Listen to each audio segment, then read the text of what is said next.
Continue reading Bhagavad Gita as it is by Sri Bhaktivedanta Swami Srila Prabhupada, Chapter 17, The Divisions of Faith. Text 17, Text 1. Arjuna Uvacha Ye Sastra Vidhim Utsrajaya Yajante Shradhayan Vitaha Tesam Nishtha Tuka Krishna Sattvam Aho Rajastama. Arjuna inquired, O Krishna, what is the situation of those who do not follow the principles of scripture but worship according to their own imagination? Are they in goodness, in passion, or in ignorance?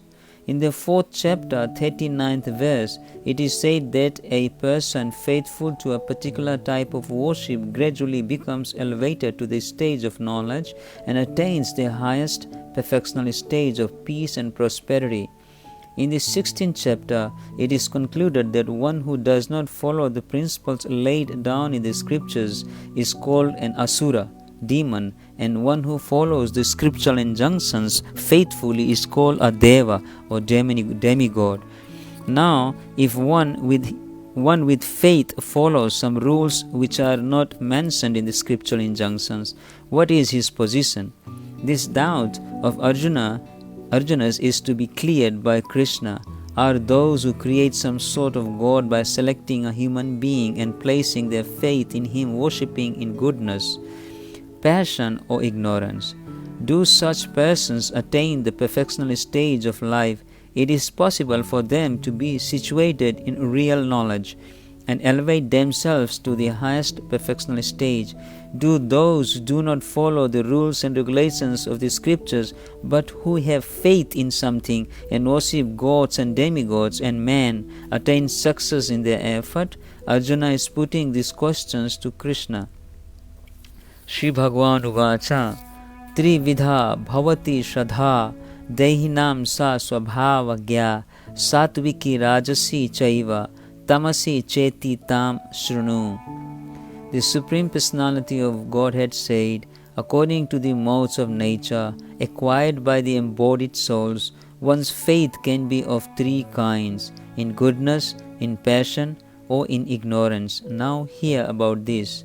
Those who know the rules and regulations of the scriptures, but out of laziness or indolence give up following these rules and regulations, are governed by the modes of material nature. According to their previous activities in the modes of goodness, passion, or ignorance, they acquire a nature which is of a specific quality. The association of the living entity with the different modes of nature has been going on perpetually. Since the living entity is in contact with the material nature, he acquires different types of mentality according to his association with the material modes. But this nature can be changed if one associates with the bona fide spiritual master and abides by his rules and the scriptures. Gradually one can change his position from ignorance to goodness or from passion to goodness.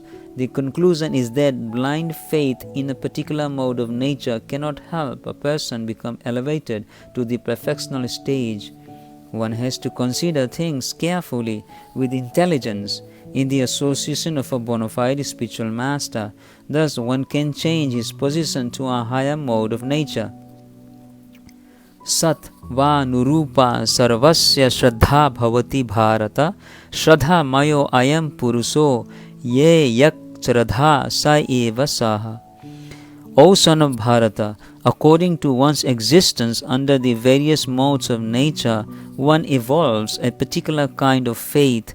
The living being is said to be of a particular faith according to the modes he has acquired. Everyone has a particular type of faith regardless of what he is, but his faith is considered good, passionate, or ignorant, according to the nature he has acquired. Thus, according to his particular type of faith, one associates with certain persons. Now, the real fact is that every living being, as is stated in the 15th chapter, is originally a fragmental part and parcel of the Supreme Lord. Therefore, one is originally transcendental to all the modes of material nature. But When one forgets his relationship with the Supreme Personality of Godhead and comes into contact with the material nature in conditional life, he generates his own position by association with the different varieties of material nature. The resultant artificial faith and existence are only material, although one may be conducted by some impression or some conception of life. Originally, he is nirguna or transcendental. Therefore, one has to become cleansed of the material contamination that he has acquired in order to regain his relationship with the Supreme Lord. That is the only path back without fear.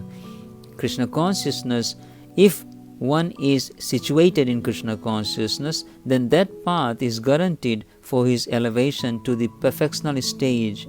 If one does not take to this path of self-realization, then he is surely to be conducted by the influence of the modes of material nature.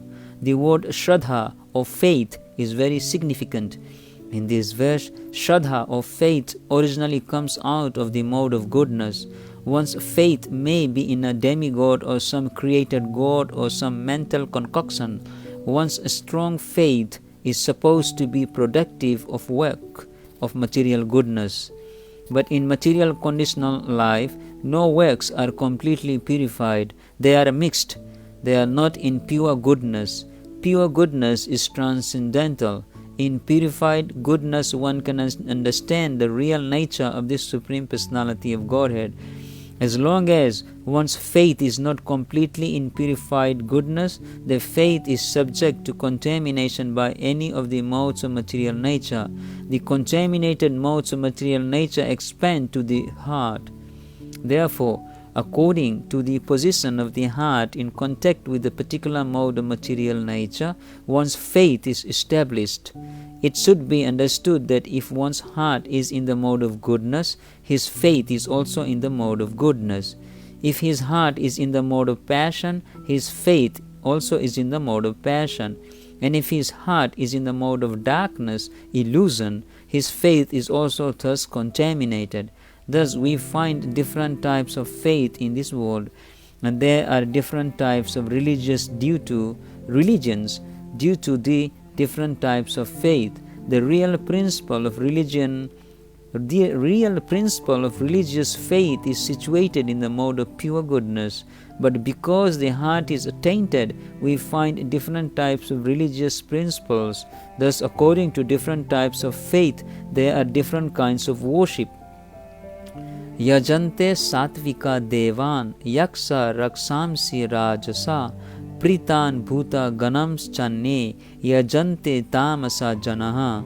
Men in the mode of goodness worship the demigods, those in the mode of passion worship the demons, and those in the mode of ignorance worship ghosts and spirits. In this verse, the Supreme Personality of Godhead describes different kinds of worshippers according to their external activities. According to scriptural injunctions, only the Supreme Personality of Godhead is worshipable. But those who are not very conversant with or faithful to the scriptural injunctions worship different objects according to their specific situations in the modes of material nature. Those who are situated in goodness generally worship the demigods. The demigods include Brahma, Shiva and others such as Indra, Chandra and the sun god. There are various demigods. Those in goodness worship a particular demigod for a particular purpose. Similarly, those are in the mode of passion, those who are in the mode of passion worship the demons. We recall that during the Second World War, a man in Calcutta worshipped Hitler because thanks to that war, he had amassed a large amount of wealth by dealing in the black market. Similarly, those in the modes of passion and ignorance generally select a powerful man to be God. They think that anyone can be worshipped as God and that these same results will be obtained. Now, it is clearly described here that those who are in the mode of passion worship and create such gods, and those who are in the mode of ignorance, in darkness, worship dead spirits.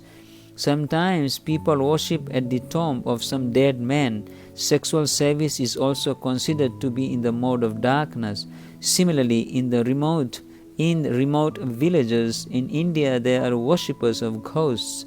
We have seen that in India, the lower class people sometimes go to the forest, and if they have knowledge that a ghost lives in a tree, they worship the tree and offer sacrifices. These different kinds of worship are not actually God worship. God worship is for persons who are transcendentally situated in the pure goodness. In the Srimad Bhagavatam 4.3.23, it is said, Sattvam Visuddham Vasudeva Sabditam. When a man is situated in pure goodness, he worships Vasudeva. The purport is that those who are completely purified of the material modes of nature and who are transcendently situated can worship the Supreme Personality of Godhead.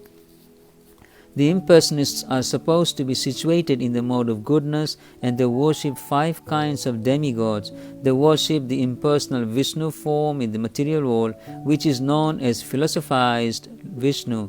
Vishnu is the expansion of the Supreme Personality of Godhead. But the impersonalists, because they do not ultimately believe in the Supreme Personality of Godhead, imagine that the Vishnu form is just another aspect of the impersonal Brahman.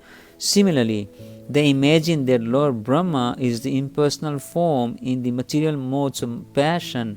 Thus, they sometimes describe 5 kinds of gods that are worshipable.